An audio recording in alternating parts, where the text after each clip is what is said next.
O cemitério conimbricense da Conchada foi implantado na segunda metade do século XIX. É o maior cemitério da cidade, com estilo arquitetónico e escultórico muito próprio, apresentando um grande repositório romântico de arte tumular do centro do país.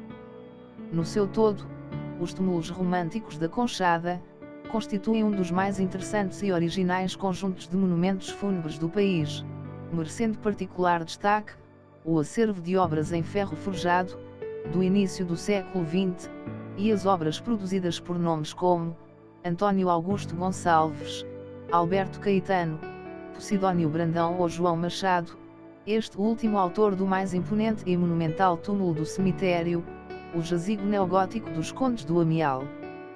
Aqui estão sepultadas figuras célebres: o músico Luís Góis, os Condes do Amial, Joaquim Antônio de Aguiar, conhecido como o Mata Frades.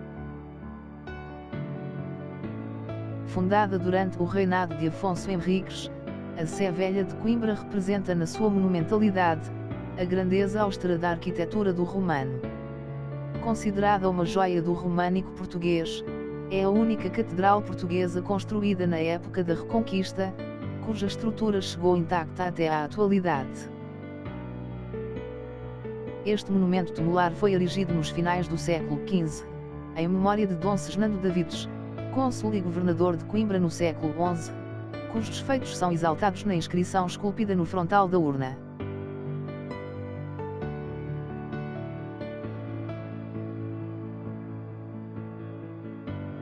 Espaço cuja história particular se cruza com a história do país, o Mosteiro de Santa Cruz foi fundado no reinado de Dom Afonso Henriques. Esta comunidade monacal foi a mais importante casa monástica dos reinados da primeira dinastia, e marcou um período fundamental na formação da identidade de Portugal, contribuindo para a afirmação política de Coimbra, durante a fundação do reino.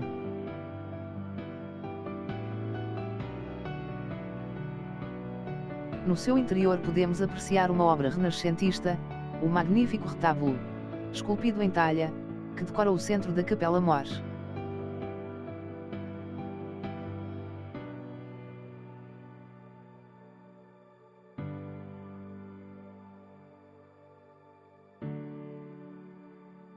Aqui está sepultado Sancho I, apelidado de o Povoador. Filho de Afonso Henriques, foi o segundo rei de Portugal.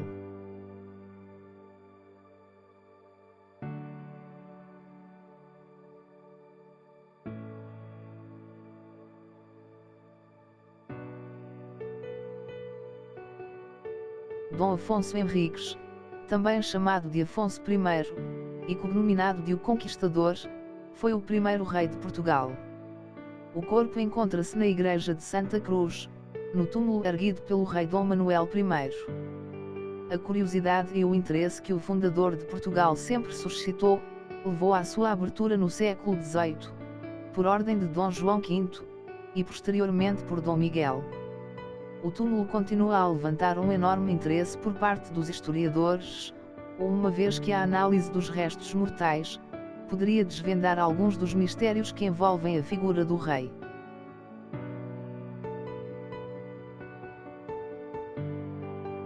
O convento de Santa Clara, classificado desde 1910 como monumento nacional, situa-se na margem esquerda do rio Mondego.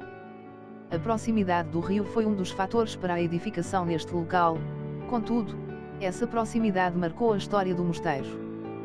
Por um lado, a presença da água era uma mais-valia para a comunidade monástica, e para o dia-a-dia no Paço Real, construído nas imediações do mosteiro. Por outro, as cheias cíclicas do Mondego tornaram insuportável a vida intramuros, obrigando ao abandono definitivo, em 1677, para o novo convento, o Mosteiro de Santa Clara Nova, no Monte da Esperança.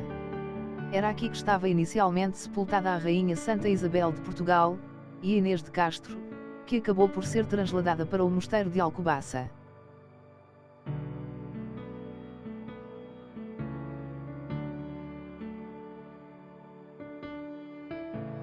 Este convento foi destinado a acolher as Clarissas, vindas do inundado convento de Santa Clara a Velha.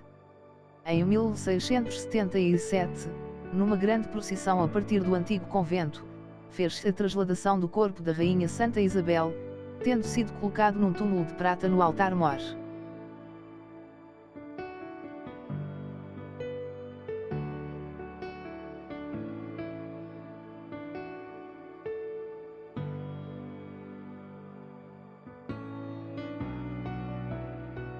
Seguindo até Alcobaça, é no mosteiro da cidade, que se encontram os túmulos de Dom Pedro I e de Inês de Castro.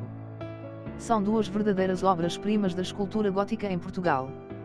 Vamos conhecer um pouco destes túmulos, com José Saraiva, num documentário RTP Memória.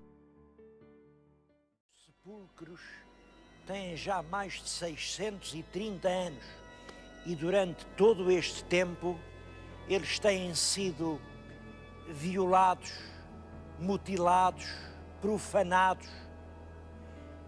Mas apesar de todas as ruínas, conservam uma espantosa força poética.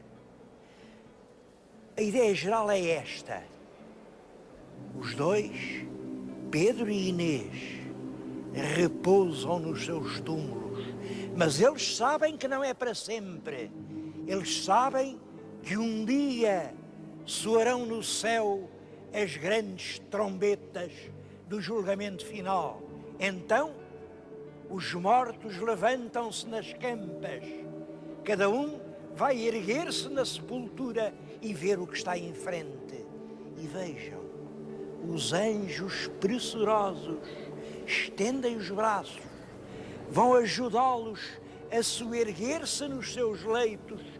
E quando Pedro abrir os olhos deslumbrados em frente, vê Inês, e é Inês que ele vai dizer: Inês, nesse mesmo instante, elevada pelos anjos, vê Pedro, e sobre estas grandes abóbadas, na hora do julgamento final, vão-se ouvir duas palavras entrelaçadas: Pedro, Inês.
Espero que tenha ficado a conhecer um pouco mais do que o turismo cemiterial tem para oferecer em Coimbra.